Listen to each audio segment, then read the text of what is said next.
Wassalatu wassalamu ala Rasulillah Sayyidina Muhammad ibn Abdillah wa ala alihi wa sahbihi wa mawalah. Ulun mohon maaf, biasanya jam segini selesai. Cuma karena malam hari ini kita bertasmiyah keponakan ulun, dan kebetulan kita juga mengundang dan beliau bersedia hadir kawan kami, salah satu murid kesayangan Nabuya Syarwani Balikpapan. Sidin ini kawan sekelas waktu di Al-Banjari, cuma sudah hafal Quran. Masuk Al-Banjari itu sudah hafal Quran 30 juz, 4 MTQ juga rancak Sidin, sampai mewakili Indonesia internasional. Nah, sekarang Sidin punya pondok pesantren tahfidz di Tenggarong, orang Tenggarong, Ibu Hansida ini. Orang sini Samarinda, cuma habis kawin tinggal di Tenggarong. Alumni Hadramaut juga sih. Doakan mudahan panjang umur, sehat afiat. Kita minta sedikit terserah Sidin tentang apa, tentang anak kah, tentang apa terserah Sidin. Kemudian hanya kita minta doa tutup gitu. Hendak 2 jam tidak apa-apa juga.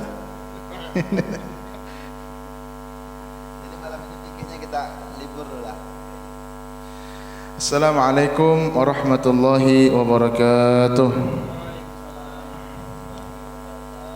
Bismillahirrahmanirrahim. Alhamdulillah wassalatu wassalamu ala sayyidina Rasulillah Muhammad ibn Abdullah sallallahu alaihi wa ala alihi wa ashabihi wa man tabi'a hudah. Rabbi shrah li sadri wa yassir li amri wahlul 'uqdatam min lisani yafqahu qawli.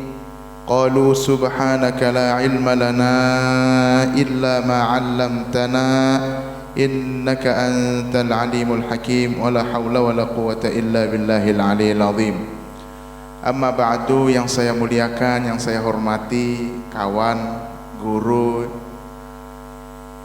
kawan bercanda juga, Ustadz Taufik Ifansyah beserta keluarga besar, yang saya hormati para hadirin hadirat Bapak Ibu, yang saya hormati tokoh masyarakat, tokoh agama yang hadir pada kesempatan ini. Mudah-mudahan malam hari ini majelis kita dilimpahkan keberkahan oleh Allah Subhanahu wa taala. Tadi kita sudah sama-sama mentasmiyahkan anak. Ini karena biasanya Sidin membaca fikih, kita baca fikih juga ini. Jadi fikih tentang akikah, nah kan cocok aja, cocok. Jadi akikah ini, alhamdulillah tadi kita sudah melaksanakan akikah yang merupakan salah satu dari peninggalan warisan Rasulullah sallallahu alaihi wasallam. Maka kita bersyukur malam hari ini kembali kita menghidupkan sunnah Nabi. Saya boleh katakan akikah ini pun ada yang mulai ditinggalkan. Proses akikah itu ada yang mulai redup, ada yang mulai tidak kelihatan, ada yang tidak dihidupkan kembali sebagai sebuah warisan Rasulullah sallallahu alaihi wasallam. Kita umat-umat Nabi merasa punya tuntutan moral untuk bisa menghidupkan, melestarikan sunnah-sunnah Nabi besar Muhammad sallallahu alaihi wasallam. Yang jarang biasa kita lihat kalau misalkan mengakikahkan anak itu mentahnik. Kalau sudah urusan tasmiyah biasanya kambing tuh datang terus. Jadi mesti sudah berkambing. Kalau kambing itu tidak dikhawatirkan sudah. Tapi kalau urusan tahnik tadi alhamdulillah anak yang kita tasmiyahi pun sudah ditahnik. Tahnik itu merupakan salah satu yang disunnahkan, yaitu menggigitkan atau melembutkan kurma di mulut orang-orang yang saleh. Kebetulan beliau menganggap saya ini berhak, padahal tadi saya minta beliau aja yang mentahnik, tapi kada mau Sidin. Ayo ya sudah. Kalau kita ini lain soleh, toleh kita nih, toleh. Jadi mentahnik itu mengunyahkan kurma basah, kemudian diambil sedikit untuk disapukan di langit-langit mulutnya anak. Salah seorang sahabat, kalau tidak salah Abdullah ibnu Mas'ud yang dulu, atau Jabir bin Abdullah al-Ansari, itu termasuk bayi yang beruntung karena baru lahir beliau itu menelan meneguk liurnya Rasulullah sallallahu alaihi wasallam. Kalau tidak salah Jabir bin Abdullah al-Ansari. Nah, yang kemudian Nabi katakan bahwa ini merupakan sunnah yang harus kita lestarikan. Ini yang harus kita jaga dengan baik. Jadi kan Bapak Ibu, kalau kita mengakikahkan anak itu mulai dari lahir, proses akikah itu memberi nama, menyembelihkan kambing. Tapi prosesnya itu sebetulnya mulai dari baru lahir. Baru lahir anak itu diajani telinga kanan, diikomahkan telinga kiri. Imam Al-Baijuri di dalam hasyiahnya menambahkan, bacakan anak inna anzalna, surah inna anzalna 1 kali, dengan niat mudah-mudahan ini anak terbebas dari zina seumur hidup. Jadi itu juga bagus amalannya. Di samping kita mengazankan anak telinga kanan, kemudian diikomahkan telinga kiri, maksudnya mengajani itu jangan berkuriak, kasihan ke anak. Banu aja halus-halus aja suara Allahu Akbar, Allahu Akbar, nah, kan nyaman. Ya anak Allahu Akbar, Allahu Akbar. Terkajut di belakang.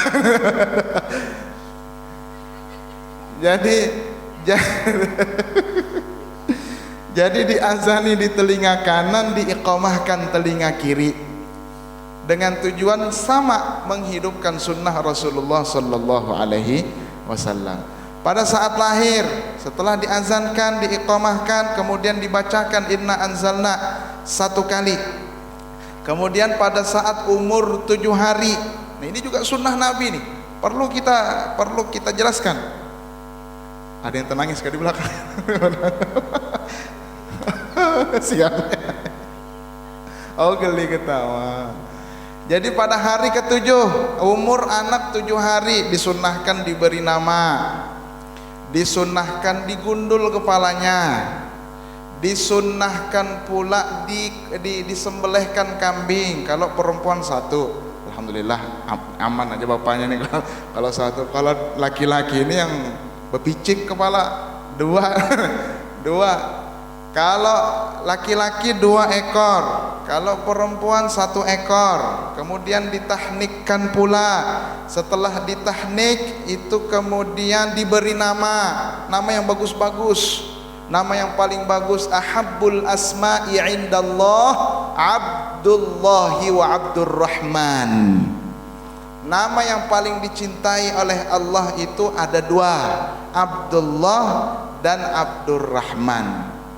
Yang paling tinggi, para ulama ahli fikih kemudian menyimpulkan, karena Abdullah paling pertama disebut oleh Nabi, berarti ranking pertama yang paling besar cintanya Allah, anak diberi nama Abdullah. Untuk laki-laki, jangan perempuan diberi nama Abdul, lain pula alamatnya salah. Kemudian yang kedua, yang di bawah baru Abdurrahman. Kemudian yang ketiga, segala nama yang kaitannya dengan ubudiyah. Segala nama yang kaitannya dengan ubudiyah. Abdul, ada Abdulnya, Abdurrahim. Ahlan wa sahlan Ustadz Satria Ramadhani. Di mana? Situ pian, di situ pian. Oke. Di situ pian. Terserah aja. Nah, ini kelas berat semua nih. Ustadz Taufik aja kada berat ini.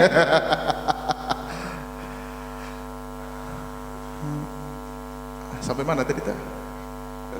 Abdurrahman. Abdurrahman nama yang kedua. Ahmad Fauzi Abdurrahman.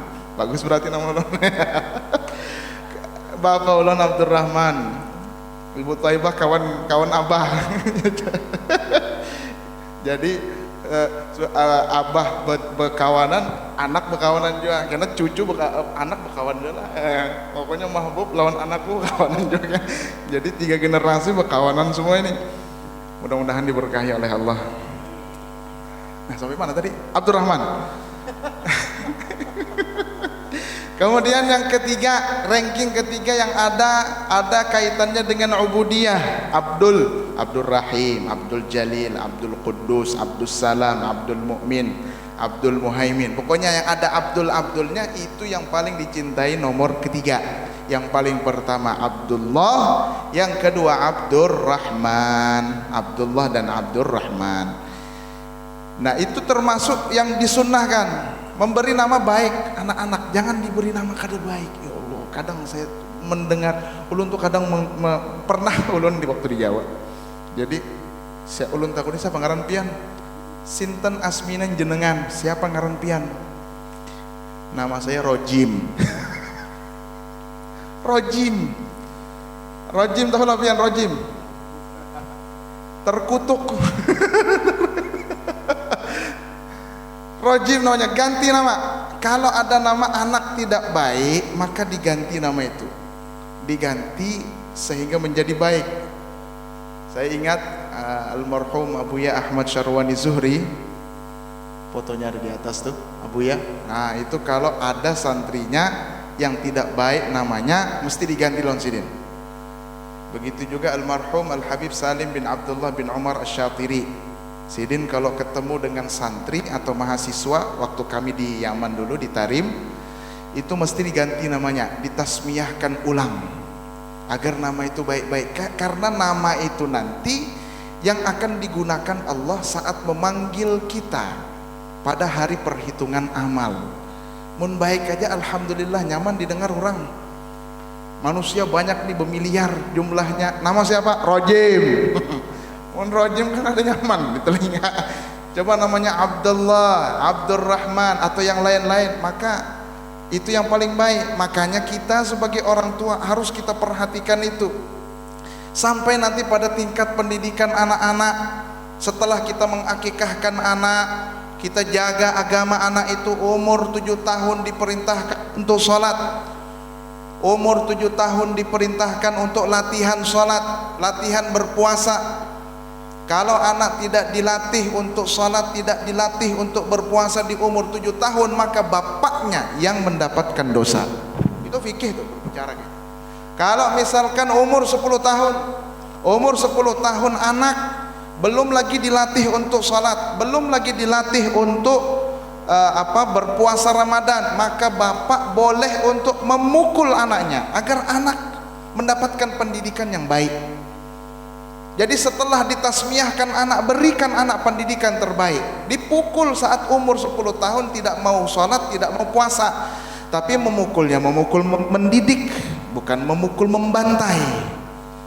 Ada kursi, kadang mau sholat kayak kamu lempar, kadang kayak itu. Jadi dilatih anak itu. Pendidikan yang paling berpengaruh adalah di saat kedua orang tuanya yang mengarahkan anaknya. Saya terus terang Bapak Ibu, latar belakang bapak saya itu tidak ada ahli agama. Bapak saya, ibu saya tidak ada latar belakangnya ahli agama. Bapak saya guru bahasa Inggris. Kalau ibu saya PNS puskesmas, sampai WH ini masih. Jadi kami dulu berdua sebelum dengan Abuya, sebelum ketemu dengan Ustadz Taufik, dulu kami di Jawa Timur untuk pesantren menghafalkan Al-Quran di sana. Kurang lebih ada 4 tahunan, ada waktu 4 tahun di sana. Diarahkan Abah, di mana dulu sekolah? Di Jawa Timur. Oh jauh. Lulus SD langsung dibuang sejauh-jauhnya. Kada ada keluarga di sana, kada ada kawan ada aja, tapi kada ada juga yang mendatangi.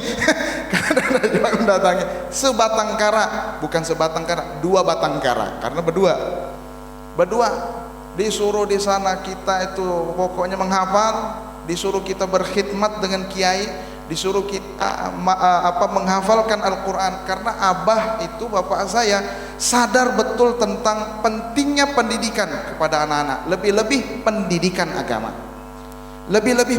agama, karena itu nanti yang akan menjadi kebanggaan kedua orang tuanya di masa yang akan datang.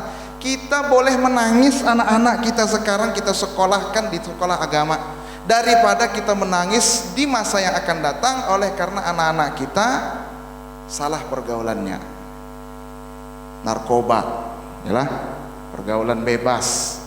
Tuh yang terbaru, anak umur naudzubillah, itu yang anak itu kita jaga betul-betul. Saya juga sudah punya anak, itu yang saya selalu tekankan ke istri saya, hati-hati dengan anak-anak, jaga betul-betul pergaulannya sedini mungkin. Umur 15 tahun sudah pergaulan bebas, naudzubillah min dzalik. Sampai segitunya sudah, zaman fitnahnya begitu memang sudah. Nah, tinggal kita lagi bagaimana caranya agar kita bisa mendidik, mengarahkan anak-anak kita untuk bisa sadar bahwa pentingnya memiliki agama di dalam diri itu.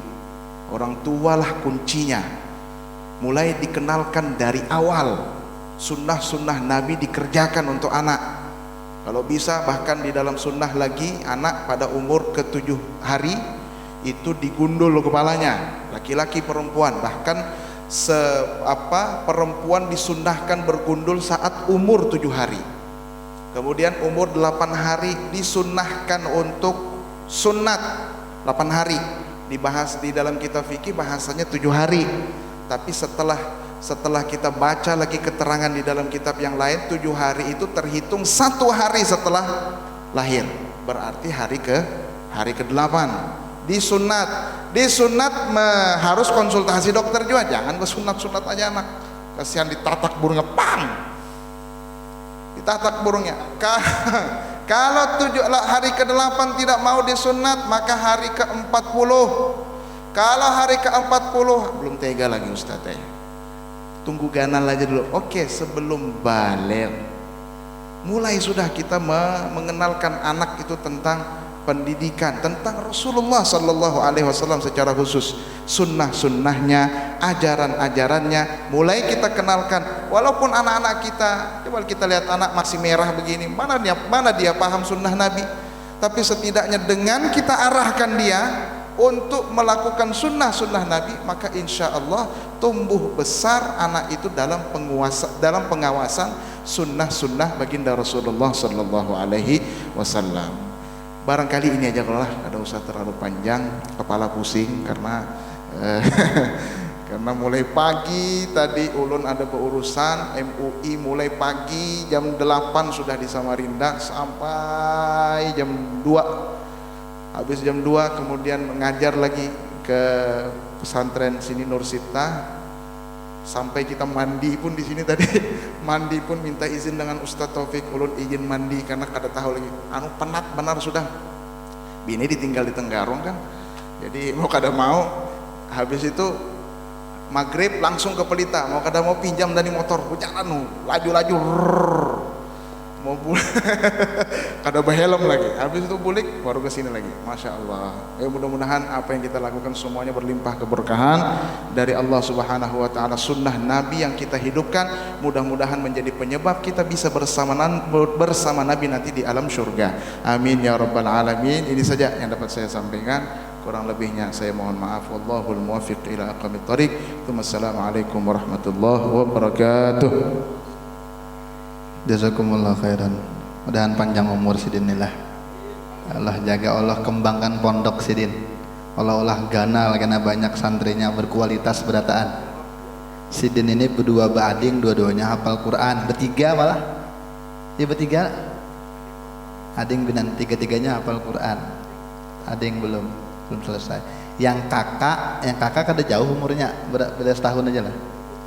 Beda 11 bulan. Yang kakaknya kan 2 batang kara, ini sebatangnya nah. Yang kakak imam di Istiqlal Jakarta, beda 11 bulan. Jadi biar kesana cari aja mana kakaknya guru Pauji itu. Ngarannya guru Muzakir Istiqlal Jakarta. Kita minta doa nah Ustaz Satria alumni Abdul Maut. Ada Al-Fatihah.